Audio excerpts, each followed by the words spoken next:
I looked at the phone and didn't understand how this damn piece of plastic could control me in my life. It was literally enslaving me and turning me into a servant. No, this was some kind of joke. It just couldn't be. How did I end up being controlled by a phone? I got my last assignment, or at least it should have been the last, but I wasn't sure. After all, the one who was behind all this definitely was not an honest or decent person. I was afraid to even read the terms of the next assignment because I was sure that something terrible would be hidden in there. And I wasn't wrong. This time, it was the most difficult task. Yet the phone decided to force me to do something I would have never done of my own free will. And it knew that for sure, which is why it decided to bring me face to face with my nightmare. Oh no, not this. I would never dare to do this. But I had no choice. I had to complete the last task, and then I hoped I would be free. I had no other options, so I had to just psych myself up and get it done faster, the better. I had to go to the cemetery in the middle of the night and get a bundle from a specific grave. The anonymous person left it there just for me. Oh God, I was afraid to go there during the day. The cemetery is actually one of my biggest fears. How is the phone? No about that. I started getting strange messages on the phone addressed to me. The phone started giving me orders I couldn't refuse, and soon you'll find out why. I go to school close to my house, about 8 to 10 minutes away on foot. I walk along the same route every day. I think I already know every pebble on the way, and I also know all the faces of the passerbys who regularly walk the same road at the same time. And that day too, everything was the same as ever. The same road, the same passersby, the same pebbles. But suddenly I noticed a phone lying on the side of the road. It had its screen turned on, and that's why I noticed it. Of course, I immediately decided to pick it up and get it back to its owner. I figured it was most likely someone who I could see every day on my way to or from school. I could only hope that it wasn't password protected, because in that case, I'd have to wait for a call from the owner of the phone. I sat down on a nearby bench and turned on the cell phone. Fortunately, it wasn't password protected, and I immediately received a message from an unknown person. The message said, "Hi, Chloe. I'm glad you picked up this phone. I didn't doubt you." What did this unknown person call me by name? How is that even possible? This was probably some kind of mistake because I have nothing to do with this phone. And then I decided to write back that my name is really Chloe, but I have nothing to do with this phone. However, in response, the anonymous person sent a laughing emoji and wrote my last name, saying that there was no mistake. And then he said that I would have to complete several tasks, and that I had no choice because otherwise he would show my parents and classmates the entries from my diary. And then I got scared. After all, I lost my personal diary last year while moving from one house to another, and there really were very personal things recorded in it that no one should know about. But where did he get it from? It felt like I had walked into some kind of thriller, and I was snared by this evil, anonymous person. And this new reality wasn't right at all. It was all like a nightmare or a madman's delirium. How can someone else's phone know so much about me? Then the anonymous person sent me a photo of some pages from my diary and asked if I was ready to start the assignment. And I had to say yes because now I was trapped and really no choice. So my first assignment was an easy photo, right? Not easy at all because I had to be photographed with 3 spiders on my face. The anonymous author sent an address where the jar of bugs was hidden and said to come pick it up. Panic seized me. I'm terribly afraid of spiders, and he knew it. This scoundrel decided to push my buttons and play on my phobia, but I was even more afraid of the entries from my lost diary getting out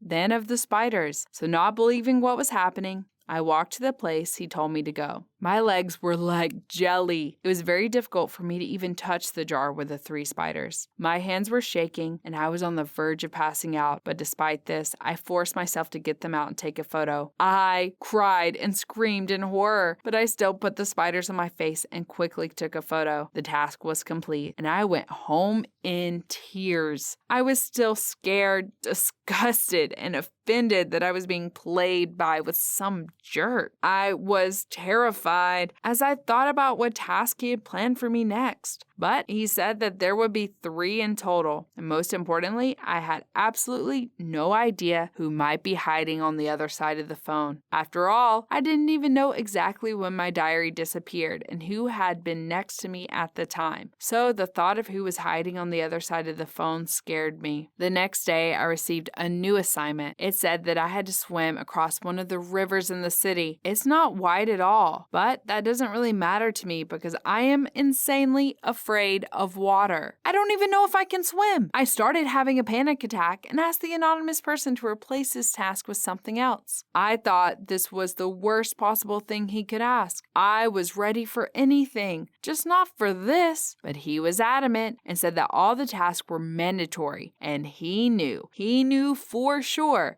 that water was another one of my nightmares. That's why he gave me the order. He thinks he's so funny. I was disgusted that this person was ever anywhere near me, or worse, he might still be around me and might even be someone I consider myself close to. I had exactly 1 day to complete this task, and I began to psych myself up for a short swim. However, I admitted that I didn't know how to swim. I was seized with horror. What if I drowned? What if the river's current carried me somewhere far away? I honestly tried to psych myself up for the swim. By time after time, I had panic attacks, so I decided to take a sedative before swimming. It was the only way I could make myself get into the water. I needed to finish this task as soon as possible, and I wasn't afraid at all because of the medication. So at some point, I even liked doing it. I didn't know swimming could be so cool. Well, at least something good happened in all this. The anonymous person said he watched me and commended me for completing the second task successfully. Immediately after that, he asked me if I was ready for my decisive test, after which the fate of the diary would become clear. I said yes again. So the third and final test was a trip to the cemetery at night, and the worst thing is that I would never go there even during the day because I'm terribly afraid of the topic of death and everything connected with it. God, how did he know about all this? Who was he? This time, I decided to do exactly the same as the previous assignment. I let myself panic a little at first, then remembered that my mother had a mixture of aromatic oils, which according to her was very soothing. I decided to use it. I don't know how it works, but that scent really calmed me down very well. So I went to the cemetery with little or no fear. Yes, for me it was completely unusual and not very comfortable, but I did it and sent him a photo of the buried package. Hooray! The last test was complete. Now it was the anonymous person's turn, and I really hoped that he would turn out to be a decent person. He didn't answer for a long time, and his silence made me nervous. Come on, say something, I thought. An hour later, I received an answer. He wrote that I was great and that he was proud of me because I managed to overcome my greatest fears. Then he sent me a photo in which he burned my diary and said that now I can be free, not only from his assignments, but also from my phobias. After that, he sent me his photo. I couldn't believe my eyes. It was my ex-boyfriend, Steven. I broke up with him over a year ago, but we stayed good friends and kept in touch. Our relationship ended because he got too carried away with religion and spirituality. I was very angry with him and demanded an explanation. Steven said that he was very worried about me because of many phobias and decided to make me overcome my fears no matter what it took. He first stole my diary and then helped us with the move, and then he began to develop a plan. He knew what time I went to school, what time I got back, so he knew when and where the phone should be. He thought of every little detail and came up with difficult tasks that would force me to overcome my fears. I cannot even begin to describe how angry I was with him, who gave him the right to come into my life, scare me, and try to get rid of my phobias without my permission. This was a gross violation of boundaries, and I told him that I hated him. Nevertheless, 2 of my 3 fears really did leave me. I am no longer afraid of water, and I'm no longer afraid of cemeteries. I was able to overcome these fears. However, I am still afraid of spiders.